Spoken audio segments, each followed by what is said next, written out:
पैसों के विवाद के चलते ताजबाग में जानलेवा हमला करने वाले आरोपी गिरफ्तार। सकरधरा पुलिस स्टेशन के वरिष्ठ पुलिस निरीक्षक अनिल ताकसांडे द्वारा दी गई जानकारी के अनुसार 26 अगस्त को दोपहर 1 बजे बड़ा ताजबाग में पैसों के विवाद के चलते होटल मालिक पर चाकू से जानलेवा हमला करने वाले 2 आरोपियों को पुलिस ने गिरफ्तार कर लिया है। 25 अगस्त की रात करीब 11 बजे आरोपियों के खिलाफ मामला दर्ज कर लिया गया और पुलिस आगे की जांच कर रही है। इस बारे में अधिक जानकारी वरिष्ठ पुलिस निरीक्षक अनिल ताकसांडे ने दी।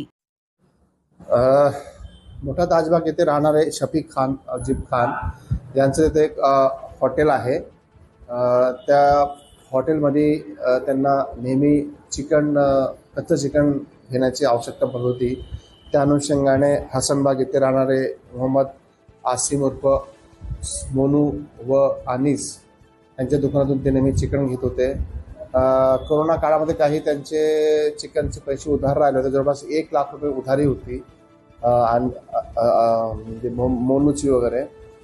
परंतु ते पैशाच्या देवाणघेण्यावरून मग तो काल उधारीचे पैसे घेण्यासाठी ताजबागला आला। त्यांनी झगडा झाला व त्यांनी मग त्याच्या खांद्यावर चाकू मारून त्याचा जीव घेण्याचा प्रयत्न केला। कालच गुन्हा कलम 109 3-5 BNS प्रमाणे दाखल करण्यात आलेला आहे। ते दोन्ही आरोपी आसिफ आणि दानिश अटक करण्यात आलेले आहे। तपास PSI कव्हर करीत आहे। याच्यामध्ये जे फिर्यादी आणि आरोपी आहेत त्यांच्यात आपराधिक रेकॉर्ड नाही आहे।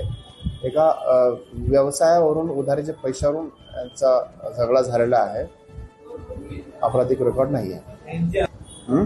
नाही 3च आरोपी होते, त्याचे 2 आरोपी झालेले, 1 बाकी। रात्री 11 वाजता जवळपास घटना होती। लगेच आम्ही गुन्हा दाखल झाल्यानंतरच तात्काळ आम्ही आरोपीला ताब्यात घेऊन विचारपूस केलेली आहे।